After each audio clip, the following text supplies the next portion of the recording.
என்னுடைய முதலீடே என் தன்னம்பிக்கை தான். நான் மனம் திறந்ததே கிடையாது. எந்த சூழ்நிலையிலும் இந்த உடம்பு இருக்கிற வரைக்கும் எது போனாலும் நான் சம்பாதிச்சிருவேன். Danish Ahmed, College of Engineering, Tambaram, Chennai and Max Gold, Cash for Gold presents Behind Hoods Wealth and Prosperity Summit 2025. Powered by Manju Group's A2B Veg Restaurant, venue partner Holiday Inn. Medway Hospital and Aria Golden Beauty மற்றும் சக்திகள் வழங்கும் Behind Hoods மொத்த வளரி Chennai first ever solo concert in Chennai VGP Golden Beach Resort நடக்க போது. உங்க டிக்கெட்களை இப்பவே book பண்ணுங்க. நம்ம கிட்ட ஸ்டாக் எந்த அளவுக்கு கோல்டு இருக்கோ அதான் ஒரு நாட்டினுடைய பொருளாதாரமே கோல்டு. சாதாரண மந்த்லி சேலரி உள்ளவங்க ஒரு பிசினஸ்லேருந்து நீ ஓய்வு பெறலாம், பிள்ளைங்களுக்கு கொடுத்தாலும் சார் நமக்கு ஒரு சேஃப்டி வேணும் அப்படிங்கிறது அந்த டெபாசிட்டுக்குள்ளே போவாங்க. இந்த டெபாசிட்டுக்கு எங்கேருந்து லாபம் கிடைக்கணும்னு பார்த்தீங்கன்னா இதுக்குள்ளே தான் இன்வெஸ்ட்மெண்ட்டை பண்ணுவாங்க. காலம் முழுக்க தொழிலாளியாக இருக்கணுங்கிற அவசியம் இல்லை. ஆனால் அந்த தொழிலை கற்றுக்க தொழிலாளியாக இருக்கணும். முதலாளி பார்த்து நான் முதலாளி அவனு பார்த்தா அது முதலாளி கிடையாது.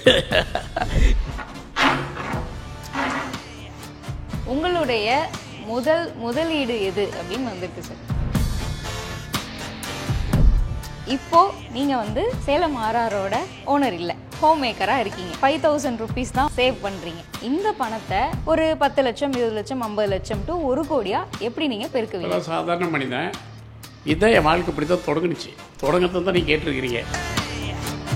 Danish Ahmed College of Engineering, Tambaram, Chennai மற்றும் Max Gold Cash for Gold presents Behind Hoods Wealth and Prosperity Summit 2025 powered by Manju Group's A2B Veg Restaurant, venue partner Holiday Inn. Behind Hoods Wealth and Prosperity Summit 2025ல இப்போ red கார்பெட்ல நம்ம கூட RR Tamil Selvan sir இணைந்திருக்காங்க. வணக்கம் sir. வணக்கம் sir. Thank you so much for joining us.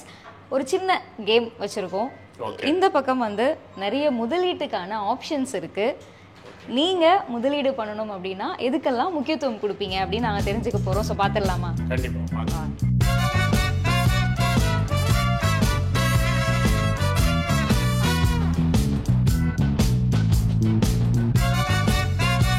உங்களுடைய முதலீடுகள் அப்படிங்கிறது இந்த ஆர்டரில் இருக்கும் அப்படின்னு சொல்லியிருக்கீங்க சார். ஸோ இதுக்கு நீங்கள் ஒரு ரீசன் வச்சுருப்பீங்க. முதல்ல ஸ்டார்ட் அப் இன்வெஸ்ட்மெண்ட் அப்படிங்கிற ஒரு விஷயம் சொல்கிறீங்க. ஸோ அது எதனால சார்? தான் சார்ந்த தொழிலை டெவலப்மெண்ட் பண்ணுறது தான் பெரிய ஒரு லாபம் தரும். நீங்கள் பார்த்துருப்பீங்க எந்த முன்னணி நிறுவனம் இருக்கட்டும், டாடா கம்பெனி எப்படி தொடங்கப்பட்டது? ஒரே ஒரு பொருளால் தொடங்கப்பட்டது. இரும்புக்குள்ளே போனாங்க, காருக்குள்ளே போனாங்க. அதுக்கப்புறம் இன்றைக்கி அவங்க இல்லாத இடம் கிடையாது. அதே மாதிரி ரிலையன்ஸ் கம்பெனி எடுங்க, ஒரு ஏற்றுமதிக்காக தொடங்கப்பட்ட கம்பெனி. அதுக்கப்புறம் ஆயிலுக்கு போனாங்க. இன்றைக்கி சூப்பர் மார்க்கெட்டில் காய்கறி விற்கிற அளவுக்கு, பெட்ரோல்லேருந்து கடை போடுற அளவுக்கு, ஹோட்டல் நடத்துகிற அளவுக்கு செல்ஃபோன்லேருந்து வந்துட்டாங்க ரிலையன்ஸு. இப்போ அவங்களாம் ஏன் மேலே இருக்கிறாங்கன்னா அவங்க பண்ணுற தொழிலவே டெவலப் பண்ணி பண்ணி பண்ணி பண்ணி மேலே போன வாசி. அதுதான் ஃபஸ்ட்டு ஒரு பெரிய லாபத்தை கொளித்து கொடுக்கும். அவங்க தொழிலுக்குள்ளேயே அந்த இன்வெஸ்ட்மெண்ட்டை போட்டு அது அந்தந்த தலைமுறைக்கு தகுந்த மாதிரி, அந்தந்த டைமுக்கு தகுந்த மாதிரி, யுத்திக்கு தகுந்த மாதிரி தன் தொழிலை டெவலப் பண்ணுறதுல தான் அதிக லாபம் ஈட்டு தரும். ஃபஸ்ட்டு இது. அடுத்ததாக கோல்டு சொல்லியிருக்கீங்க சார். கோல்டு அந்த மார்க்கெட்டு எப்போவுமே நல்லா விஷயம் தெரிஞ்சவங்க. இதோடைய உற்பத்தி பார்த்திங்கன்னா இந்தியாவிலேயே இருக்காது, சுரங்கத்தில் கம்மி. இதெல்லாம் அந்த தென்னாப்பிரிக்கா சைடு இந்த பக்கம்தான்.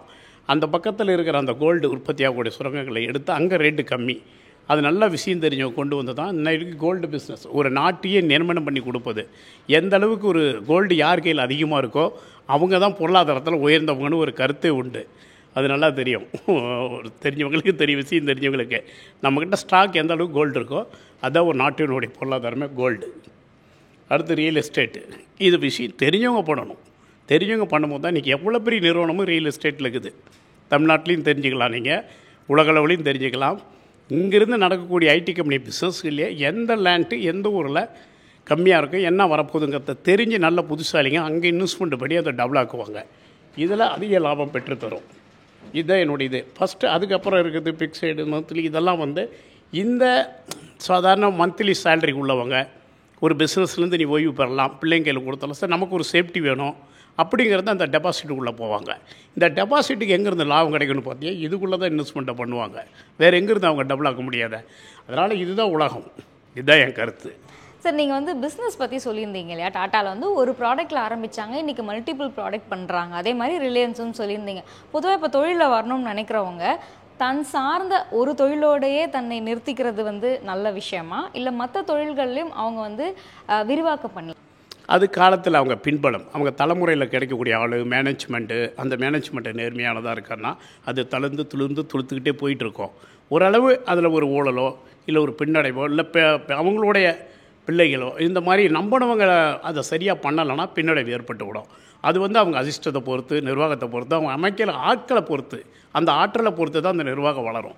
சரி, இப்போ இருக்கிற இளம் தலைமுறையினர் அவங்க கிட்ட இருக்கக்கூடிய ஒரு மிகப்பெரிய கருத்து அப்படின்னு பார்த்தா, நான் யார்கிட்டயும் போய் வேலைலாம் பார்க்கக்கூடாது, நான் எனக்கான ஒரு தொழில் முனைவோராக நானே இருக்கணும், எனக்கு நானே பாஸ் அப்படின்னு சொல்றாங்க. இது எப்படி பார்க்குறீங்க? தப்பே இல்லை. யாருக்கிட்டையும் அவங்க இந்த காலம் முழுக்கும் தொழிலாளியாக இருக்கணுங்கிற அவசியம் இல்லை. ஆனால் அந்த தொழிலை கற்றுக்க தொழிலாளியாக இருக்கணும். எப்படி அந்த விஷயத்தை ஆசை மட்டும் வச்சு நம்ம செஞ்சிட முடியாது. இப்போ நான் சாதாரண ஒரு சைக்கிளும் துடைக்கணும் கூட சைக்கிள் கிடையாது, ஒரு வேலை பார்த்துருந்தா தான் நான் அதை செய்ய முடியும். அதை செஞ்சாகணும், அந்த கடமையை செஞ்சாகணும். தெரிஞ்சுக்கிட்டு நீங்கள் முதலாளி ஆகும். தெரியாமல் முதலாளி பார்த்து நான் முதலாளி ஆகணும்னு பார்த்தா அது முதலாளி கிடையாது. நீ அந்த தொழிலை நீ இப்போ ஒரு பெயிண்ட் கம்பெனிக்கு வச்சு பொழைச்சிக்குன்னு நினைக்கிற நீங்கள் செகண்ட் பெயிண்ட்ஸ்னு ஒன்று நம்ம நாட்டில் இருக்குது. இந்த பீரோவுக்கு கட்டில்களுக்கெல்லாம் அடிக்கிறது செகண்ட் பெயிண்ட்ஸ் கம்பெனிங்க நிறையா இருக்குது பெயிண்டில். அதுக்கு முன்னாடி அவங்க என்ன பண்ணியிருக்கணும்னா அந்த பெயிண்ட் கம்பெனியில் ஒர்க் பண்ணியிருப்பாங்க, அந்த எக்ஸ்பீரியன்ஸ் வச்சு பண்ணுவாங்க. ஒவ்வொரு துறையிலையும் பார்த்தீங்களா, நீங்கள் யாரை வேணாலும் நீ உலகத்தில் முன்னணியில் நானாக இருக்கட்டும், எந்த ஒரு பிஸ்னஸ் மேனாக இருக்கட்டும், அவங்க ஒரு இடத்துல அடிப்படையில் இருந்திருப்பாங்க. அந்த அடிப்படையை முழுமையாக அறிந்து தெரிந்து புரிந்து அந்த அனுபவத்தை வச்சு முதலாளியாவாங்க. சார், நீங்கள் பிஸ்னஸ் ஆரம்பித்த அந்த வருஷத்துலேருந்து இப்போ இருக்கக்கூடிய ஒரு பீரியட் இருக்கு இல்லையா சார், என்னென்ன விஷயங்கள்லாம் மாறி இருக்குது பிஸ்னஸில்? அன்னைக்கு வந்து ஒரு செய்தி சீக்கிரம் எட்டாவது ஒருத்தருக்கு நல்லா இருக்குது ஒரு இடத்துல நான் கூட ரொம்ப லேட்டாகும் போய் சேர்றதுக்கு. இன்றைக்கி ஈஸியாக போய் சேர்ந்துருது. அன்றைக்கி வேலை வாய்ப்புக்கு நிறையா உள்ளூர்லேயே ஆட்கள் கிடைச்சாங்க இருந்தது. இன்றைக்கி எல்லாம் படிச்சுட்டாங்க, வேலை வாய்ப்புக்கு ஆட்கள் கிடைக்கிறது சவாலாகுது. இப்போ நீங்கள் அயல் நாட்டுக்கெல்லாம் பார்த்தீங்கன்னா நிறைய இயந்திரங்கள் தான் இருக்கும் எல்லாத்துலேயுமே. அதை நோக்கி நம்ம போயிட்டுருக்கிறோமோன்னு எனக்கு தோணுது. அதேமாதிரி எங்களை மாதிரி படிப்பு இல்லாதவங்களுக்கு கொஞ்சம் சிரமமான காலங்கள் இது. ஏன்னா எங்கள் காலங்கள்லாம் காசு கைமாற்றம் ஒரு அந்த காலத்தில் பார்த்தீங்களா பண்ட பொருமாற்றம், இந்த பொருளை கொடுத்தா அந்த பொருளை கொடுப்பாங்க. இந்த காலத்தில் படிப்பு போன வேட்டி எங்களுக்கு படித்து இப்போ ஆன்லைன் வந்துருச்சு, கணக்கு வழக்கு இருக்கும், பேங்க் போயிருக்கு, ஜிகுஷு மட்டோ மாதிரி கம்பெனிகள், இப்படி கணக்காளுக்கு எங்களை மாதிரி படிப்பு இல்லாதவங்களுக்கு இருக்குது. இன்றைய படித்த இளைஞர்களுக்கு ஒரு காலத்தில் நம்ம இந்திய பிரதமரே சொல்லியிருக்காரு, இந்த பணம் பரிமாற்றத்துக்கு 20 ஆண்டுகள் கழித்து இந்தியா இப்போ இருக்கிறவங்களுக்கு தான் கொஞ்சம் பாதிப்பாக இருக்கும், 25 ஆண்டுகள் கழித்து ரொம்ப நல்லா இருப்போம்னு சொல்லியிருக்காரு. அந்த பாதிப்பை நாங்கள் சந்திச்சுட்டு இருக்கிறோம் இப்போ. அது அவரே சொன்ன வார்த்தை தான். சரி, இப்போது பணம் சார்ந்து நீங்கள் ரொம்ப படிப்படியாக உங்களுடைய வளர்ச்சி அப்படிங்கிறது படிப்படியாக நிறைய கஷ்டங்களை தாண்டி தான் இருக்குது. அப்படி இருக்கும்போது வாழ்க்கையில் பணம் அப்படிங்கிறது எவ்வளோ முக்கியம்னு உங்களுடைய அனுபவத்திலிருந்து? கண்டிப்பாக சொல்லுவாங்க, பணம் இல்லாத ஒரு வாழ்க்கை இருக்குது, அந்த வாழ்க்கையை யாரும் விரும்பி வாழ முடியாது. 99% நமக்கு பணம் தான் தேவை. அந்த பணத்து மேலே உள்ள அக்கறை, அந்த பொருளாதாரம் என்ன மாதிரி நடக்குதுன்னு மனசை தோண்டு போகாமல் சட்டத்துக்கு ஏற்ப இன்றைக்கி சொன்னோம் இல்லையா படிப்பு விஷயங்கள் இந்த மாதிரி இருக்க இன்றைக்கி இருக்கிற இவங்களுடைய சுவைக்கு இப்போ என் தொழில் வச்சு நான் பேசுகிறேன். அன்றைக்கி ஓடிக்கிட்டு இருந்த அம்பாஸ்டர்காரர் இன்றைக்கி கிடையாது. அதனால் இன்றைய ஆளுங்களுக்கு என்ன இந்த இளைஞர்களுக்கு பிடித்திருக்கிற யுத்திகளை புகுத்தும் போது அது போயிட்டே இருக்குது. நீங்கள் சாதாரணமாக ஐஃபோன் மாதம் வருஷத்துக்கு ஒரு தூரமாக அந்த டெக்னாலஜியை மாற்றிட்டு இருக்கிறாங்க. இன்றைய தலைமுறைக்கும் இன்றைய கலாச்சாரத்துக்கும் இன்றைய விஞ்ஞான உலகத்துக்கும் ஏற்ற மாதிரி நம்மளை மாற்றிக்கும் போதில் அதில் நம்ம தலை நிமிர்ந்து நிற்க முடியும். அது நிற்க முடியாது. எங்களை மாதிரி பழைய ஆட்கள் கொஞ்சம் சவாலான விஷயங்கள் தான். உங்களை மாதிரி இளைஞர்களை நம்பியிருக்கோம். பிஸ்னஸ் அப்படிங்கிற ஒரு விஷயத்தில் இப்போ நீங்கள் சொன்னீங்க நிறைய மாற்றம் நடந்துக்கிட்டே இருக்கும் அப்படின்னு சொல்லி, நீங்கள் அந்த மாதிரி பார்த்து உங்களுடைய பிஸ்னஸில் நீங்கள் பண்ண ஒரு பெரிய மாற்றம் நான் உள்ளே நின்று கட்டை தூக்கி தலையிலேயே சுமந்துக்கிட்டு சைக்கிள் மேய்ச்சிக்கிட்டு நடந்தெல்லாம் போய் தள்ளுவண்டியெல்லாம் தள்ளிட்டு போய் படணும். இன்றைக்கி எதுக்கு எடுத்தாலும் தூக்கி வைக்கிறது கூட மிஷின் வந்துருச்சு. வட்டாக நாங்கள் 4 பேச்சு அதுக்கு மிஷின் வந்துருச்சு. வெங்காயம் அன்றைக்கெல்லாம் நாங்கள் உச்சக்காது கண்ணெறி வெட்டணும், அதுக்கு மிஷின் வந்துருச்சு. இஞ்சி பூண்டு அரைச்சி கொடுக்க மிஷின் வந்துருச்சு. எலுமிச்சம்பழம் புளியறதுக்கு கையெல்லாம் புண்ணு வந்துடும். தொடர்ந்து லெமன் புளிஞ்சோமா ஜூஸ் புளிஞ்சா அதுக்கெல்லாம் மிஷின் வந்தது. அதான் சொன்னேன், விஞ்ஞான காலத்தை நோக்கி நிறையா ஈஸியான விஷயங்களை நோக்கி நம்ம போயிட்டுருக்குறோம்.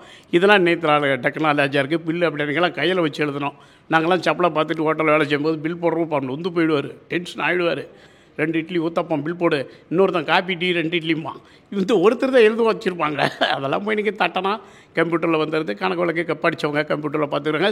செல்ஃபோன்லேயே தன்னுடைய உலகங்கள் எல்லாம் தெரிஞ்சுக்கிறாங்க. லேப்டாப்போட பயங்கரமான ஒரு விஞ்ஞான உலகத்தில் இன்றைக்கி இருக்கிறோம். அதெல்லாம் எங்கள் காலத்தில் இல்லை, இந்த காலத்தில் அது இருக்குது. வாழ்த்துக்கள். ஒரு தொழில் அப்படிங்கிறது ஈஸியாக ஆரம்பிச்சிடும் சார், ஆனால் அந்த தொழிலை லாபகரமாக நடத்துறது அப்படிங்கிறது கொஞ்சம் கஷ்டமான விஷயமா இருக்குது. எப்படி ஒரு தொழிலை லாபகரமாக நடத்துறது? அதுதான் நான் சொல்லுவது.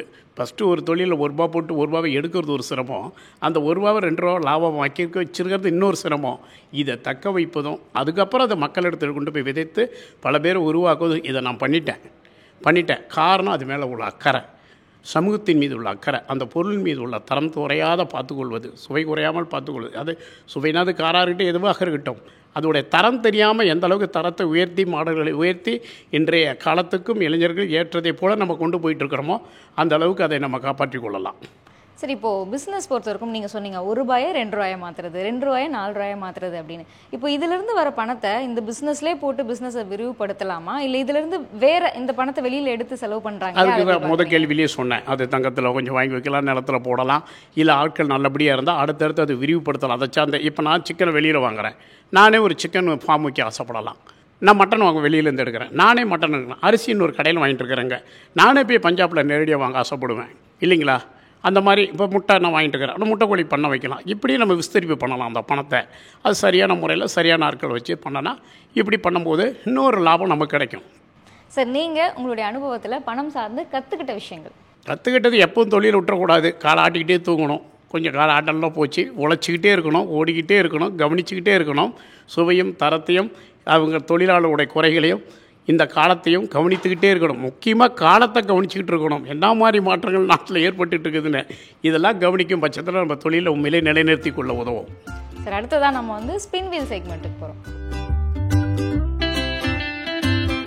உங்களுடைய முதலீடு எது அப்படின்னு வந்திருக்கு சார்? என்னுடைய முதலீடே என் தன்னம்பிக்கை தான். நான் மனம் திறந்ததே கிடையாது எந்த சூழ்நிலையிலும். எது போனாலும் நான் இருக்கிறேன், 2 கை இருக்குது, 2 கண் இருக்குது, கால் இருக்குது. இந்த உடல் நஞ்சில்லாத உணவு, கடன் இல்லாத வாழ்வு, நோய் இல்லாத உடம்புன்னு நம்மாழ்வார் சொல்வார். இந்த உடம்பு இருக்கிற வரைக்கும், இந்த வாய் கை ஆரோக்கியமாக இருக்கிற வரைக்கும் இதுதான் என் முதல் இன்வெஸ்ட்மெண்ட்டு. எது போனாலும் நான் சம்பாதிச்சிடுவேன். ஏதாவது ஒரு கட்டத்தில் அந்த மாதிரி எல்லாமே இழந்து போய் வெறும் தன்னம்பிக்கை மட்டும் இருந்து அங்கேருந்து மீண்டு வந்த ஒரு மொமெண்ட்? அப்படி அந்த அளவுக்கு நான் லாஸ் ஆனதில்லை, அது வரைக்கும் ஆனதில்லை.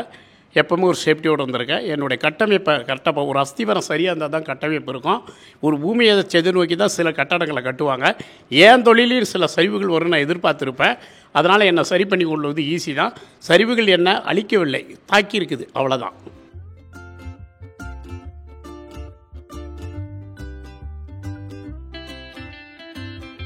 நீங்கள் பிரேக்கே பண்ணாத ஒரு ஃபினான்ஷியல் ரூல், இதை நான் கண்டிப்பாக என் வாழ்க்கையில் பண்ணிடுவேன்? கண்டிப்பாக. சேமிப்பில் ரொம்ப அந்த பணம், ஒரு லோன் வாங்குறேன்னா, இப்போ ஒரு 50 லட்சம் வாங்குறேன்னா அந்த 50 லட்சத்துக்கு ஒரு டியூ இருக்கும். ஃபஸ்ட்டு அந்த டியூவுக்கு எப்படி வருமானத்தை ஈட்டும்னு பார்ப்பேன். அதனால் அதுக்கு ஒரு கடை திறந்துருவேன். அந்த பணத்தில் ஃபஸ்ட்டு ஒரு இன்வெஸ்ட்மெண்ட்டாக அந்த கடை திறந்து அந்த வியாபாரத்தில் எடுத்து அந்த டியூவை கட்டுன்னு நினைப்பேன். அதில் அவ்வளோ கேர்ஃபுல்லாக இந்த நிமிஷம் வரைக்கும் இருக்கிறேன். எப்போ கடனை வாங்கி ஒரு ஆதார் செலவு பண்ணிட மாட்டேன். அடுத்து லாபம் இல்லாததில் கொண்டு போய் அதை திணிக்க மாட்டேன். இப்போ ஒரு கோடி நான் வாங்கினேன்னா அந்த ஒரு கோடிக்கு நான் டியூ என்ன, அதுக்கு முன்ன பணம் எடுக்கணும். அப்படி பார்த்து தான் நான் பண்ணிகிட்டு இருப்பேன். இந்த நிமிஷம் வரைக்கும் அது எனக்கு உண்டு. சரி, இப்போ நீங்கள் கடன் சொன்னதுனால இந்த கேள்வி கேட்குறேன். இப்போ நம்ம நிறைய கடன் அதிகமாகிற ஒரு கலாச்சாரத்தை நம்ம வந்து பார்த்துட்ருக்கோம். அதை நீங்கள் எப்படி பார்க்குறீங்க? கடன் எப்படி ஆகுதுங்கிறது ஒரு முறை இருக்குது. கடன் என் தேவைக்கும் தொழிலுக்கும், நான் இன்றைக்கி 50 லட்சம் கடன் வாங்கினா எனக்கு 1 கோடி வருமானத்து கடன் வாங்கினா பிரச்சனை இல்லை, அதை அடைச்சிட்டு போயிடுவேன். என்னுடைய தேவைக்கு இல்லாத கடனை வாங்கி தேவையில்லாததில் இன்வெஸ்ட்மெண்ட் பண்ணி லாஸ் ஆகிற கடன் அது லாஸில் தான் போய் முடியும். என்னை பொறுத்தவரை ஒரு ஃபண்டு வாங்குறோம்னா அதை வந்து எப்படி அதை விஸ்தரிப்பு பண்ணி அதை எடுக்கணுங்கிற நோக்கத்தோடு தான் நான் செயல்படுத்துவேன். அது இல்லாமல் நான் பண்ண மாட்டேன். அது இல்லாமல் நம்ம ஆடம்பரம் பண்ணணுமா இருக்கு இல்லையா? சூதாடுறாங்க, பழக்க வழக்கங்கள் இருக்குது, ஏமாறுறவங்க இருக்காங்க, ஆசைகளில் கொண்டு போய் பண்டை கட்டிவிட்டு அவன் எடுத்துகிட்டு ஓடி போயிடுறான் இல்லையா? இந்த மாதிரி மாட்டிக்கூடாது. இந்த மாதிரி கடன்பட்டு விஷயங்களை செய்யக்கூடாது. கடன்பட்டு நம்ம உயர்கல்வி படிக்கிறேன், கடன்பட்டு மருத்துவம் பார்க்குறேன், இப்படிலாம் இல்லாமல் நம்மளுக்கு என்ன முடியுங்கிறத மக்கள் உணர்ந்து இருந்தால், அதில் கடன் படாமல் இருந்தால் கண்டிப்பாக கடன் கையை கடிக்காது. சார், நீங்கள் வந்து ஒரு பெரிய ஒரு பிஸ்னஸ் மேன் இருக்கீங்க. இப்போது இந்த கடன் சார்ந்தோ நிதி சார்ந்தோ எது கேட்டாலும் உங்ககிட்ட வந்து அதுக்கான சில விஷயங்கள் வந்து நீங்கள் உங்களுக்கான நீங்கள் எப்படி பண்ணுவீங்க அப்படிங்கிறத வந்து சொல்கிறீங்க. இதுக்கெல்லாம் உங்களுடைய நேரத்தை எப்படி நீங்கள் வந்து செலவு பண்ணுவீங்க? நான் தான் கல்வி படிக்கல, மனிதனையும் படித்தேன், இந்த வாழ்க்கையை படிச்சிருக்கிறேன். அதில் அண்டர்ஸ்டாண்ட் பண்ணிக்குவேன். எந்த ஒரு பாதிப்பிலிருந்து நன்மை தேடிக்க கூடாது. அப்படி ஒரு புத்திசாலி நான். எதுலேயுமே நீங்கள் கொஞ்சம் பொறுமையாக இருந்தால் கண்டிப்பாக அதில் சக்ஸஸ் பண்ணிக்கலாம். எதுவுமே டென்ஷன் ஆகி ரொம்ப மைண்டை இது பண்ணிடாமல் கொஞ்சம் கூலாக யோசித்து பார்த்தோமா அதில் ஒரு விஷயம் கிடைக்கும். ஒரு துரோகியை சந்திக்கும் போது தான் ஒரு நல்லவனுடைய அருமை தெரியும். இல்லைனா அந்த நல்லவன் யாருன்னு நமக்கு தெரியாமல் போயிருக்கோம். அதனால் துரோகத்தில் கூட ஒரு நன்மையை கற்றுக்குவோம் நான். ஆமாம், அப்படி தான் நான் அதை என் நேரங்காலங்களை நான் எடுத்துக்கிறேன். எல்லாமே மனிதர் ஆசை கொண்ட உலகம். ஆளுக்கு ஒரு ஐடியா வச்சுருப்பாங்க, தான் அதி புத்திசாலியாக நினைப்பாங்க. எதிர்முனையில் ஊன்னு கேட்டுட்டு இருக்கிறவங்களுக்கு விஷயம் தெரியாது நினச்சிடுவாங்க. அவங்களையும் நாங்கள் ஆல்பம் பண்ணிக்கிட்டு இருப்போம். அந்த விஷயமே தெரியாது. நாங்கள் அவங்களுக்கு ஒரு லட்சம் தரோம்னா அவங்க புத்திசாலித்தனத்தால் 10,000 வெளியே அனுப்பிச்சி விட்ருவோம். அடுத்த செக்மெண்ட் நம்மக்கிட்ட வந்து இங்கே சில கார்ட்ஸ் இருக்குது. நீங்கள் ஒரு கார்டு எடுத்து கொடுப்பீங்க, அதில் ஒரு சில சினாரியோ இருக்குது, அதை வச்சு உங்களோட கேள்வி இருக்குது சார். ஓகே. இப்போது நீங்கள் வந்து சேலம் ஆர்ஆரோட ஓனர் இல்லை, நீங்கள் வந்து ஒரு ஹோம் மேக்கராக இருக்கீங்க. 5,000 rupees தான் உங்கள்கிட்ட மாதம் கையில் சேவ் பண்ணுறீங்க. இந்த பணத்தை எப்படியெல்லாம் நீங்கள் வந்து மிச்சப்படுத்தி சேவ் பண்ணி ஒரு 10 லட்சம் 20 லட்சம் 50 லட்சம் டு 1 கோடியாக எப்படி நீங்கள் பெருக்குவீங்க? சாதாரண மனிதன் இதான் என் வாழ்க்கை இப்படி தான் தொடங்குனுச்சு. தொடங்கத்தை தான் நீங்கள் கேட்டிருக்கிறீங்க. இந்த பணத்தை 5,000 வச்சு என்ன பண்ண முடியும்னா, முதல்ல என்ன யோசிப்பேன்னா, சாதாரணமாக ஒரு 5,000 ரூபாய்க்கு பால் வாங்கி 4 வீட்டுக்கு போட்டு பொழைச்சிக்கலாமா, 5,000 என்ன இன்வெஸ்ட்மெண்ட் பண்ண முடியும், பிழைக்கலாமா அப்படின்னு பார்ப்பேன். இல்லையா, நேராக கொத்தாச்சாவடிக்கு போயிட்டு நம்ம கோயம்பேட்டுக்கு போயிட்டு ஒரு காய்கறி வாங்கிட்டு வந்து ரோட்டில் துணி விரித்து போட்டு அந்த 5,000 அதான் பண்ண முடியும். அந்த வியாபாரத்தை பண்ணி அடுத்தது கோயம்பேட்டுக்கு அதிபராகிடலாமா இப்படி யோசிப்போம். இந்த மாதிரி அந்த 5,000 சிறு தொழில்கள், பூ விற்கிறவங்க இருக்காங்க, இல்லை ஒரு பூ பறிக்கிற இடம் போய் வாங்கிட்டு வந்து 5,000 இங்கேருந்து கிருஷ்ணகிரிக்கு போனால் ரோஜா பூ வாங்கிட்டு வரலாம், 10 ரூபா தாங்க. இங்கே வாங்கிட்டு வந்து 50 ரூபா ஆகிடும். சென்னைக்கு போய் வாங்கிட்டு வந்து ஒரு வண்டியில் வச்சு கொண்டு வந்து இங்கே ஒருத்தர்கிட்ட கொடுத்தா இந்த 5,000 கை மாற்றிக்கலாமா இப்படிலாம் சிந்திப்போம். ஒன்றுமே இல்லை, வேர்க்கடலையை வாங்கிட்டு வந்து வறுத்தா பொட்டம் போட்டு 10 ரூபாய் 20 ரூபாய்க்கு விற்றா பொழைச்சிக்க, இப்படிலாம் சிந்திச்சு இந்த போட்டு அதுக்கப்புறம் அதுக்கு அதிபராமாலன்னு யோசிப்பேன். Super sir. So final round நீங்கள் இதுலேருந்து ஒரு சீட் எடுத்து கொடுக்கணும். Thank you sir. ஸோ நீங்கள் எடுத்து கொடுத்துருக்க சீட்டில் வந்திருக்கிறது வந்து ஒரு சேல்ஸ்மேன். அவர் வந்து உங்களை பார்க்குறதுக்காக வராரு. உங்ககிட்ட இருந்து வாழ்க்கை பாடங்களை அனுபவங்களை தெரிஞ்சுக்கணும் அப்படின்னு வராரு. அவர் வாழ்க்கையில் சக்ஸஸ் ஆகிறதுக்கு நீங்கள் என்ன சொல்லுவீங்க? கண்டிப்பாக அந்த தன்னம்பிக்கை விடாமுயற்சி விடாமல் இருக்க சொல்லுவேன். கால நேரங்கள் அதுக்குள்ளேயே செலுத்த சொல்வேன். கொஞ்சம் கூட மனதை வந்து லெஃப்ட் ரைட்டு பார்த்துடாத, அது மேலேயே குறியாடு, நம்பிக்கையாரு, அதை நிறைய ஆராயி நிறைய தெரிஞ்சுக்கோ இப்படிங்கிற யுத்திகளை சொல்லிக் கொடுப்பேன். அவங்க வந்தாங்க இவங்க வந்தாங்கன்னு லீவ் போட்டு ஓடிடாத ஊருக்கு. எந்த ஒரு நிகழ்ச்சிக்கும் எந்த ஒரு பழக்கவழக்கத்தையும் நல்ல பழக்கவழக்கமாக வச்சுக்கோ. விடிகால நேரத்தில் எந்திரிச்சு சிந்திக்க ஆரம்பி, ஒரு பேனா எடு, எழுது, திட்டமிடு. உன் அழகான முகத்தை கண்ணாடியில் பாரு, நீ எவ்வளோ நல்லவங்கிறதோ அப்போ தான் உனக்கு புரியும். எவனையும் உயர்வாக நினைக்காம உனக்குள்ள உயர்வான எண்ணத்தை நினச்சி பார்த்து உன்னை உயர்த்திக்கொள், நீ உயர்ந்து விடுவான்னு சொல்லுவேன். Thank you so much sir. நம்மளோட ரெட் கார்பெட்டில் உங்களுடைய அனுபவங்களை நிறைய விஷயங்கள் எங்களுக்காக ஷேர் பண்ணிக்கிட்டீங்க. Behind Woods Wealth and Prosperity Summit 2025, title sponsor Danish Ahmed College of Engineering Tambaram, Chennai, a school of intellectual powerhouse. Max Gold Cash for Gold, உங்கள் தங்க நகையை விற்று உடனடியாக பணம் பெற Max Gold call 04445454545. Powered by Manju Group, iSpot Intelligent Plots at Kovai South IT Corridor starting from 9.9 lakhs. Adyar Ananda Pawan sweets and snacks மற்றும் A2B veg restaurant. உங்கள் பசியார எங்கள் ருசி பேசும். Venue partner holiday in. Danish Ahmed College of Engineering Tambaram Chennai and Max Gold Cash for Gold presents Behind Woods Wealth and Prosperity Summit 2025. Powered by Manju Group's A2B Veg Restaurant. Venue partner Holidays Inn. Midway Hospital and Alia Golden வீதிகள் மற்றும் சக்திகள் வழங்கும் Behind Woods மொத்தவளரி. Chennai first ever solo concert Chennai VGP golden beach hotel நடக்க போது. உங்க டிக்கெட்களை இப்பவே book பண்ணுங்க.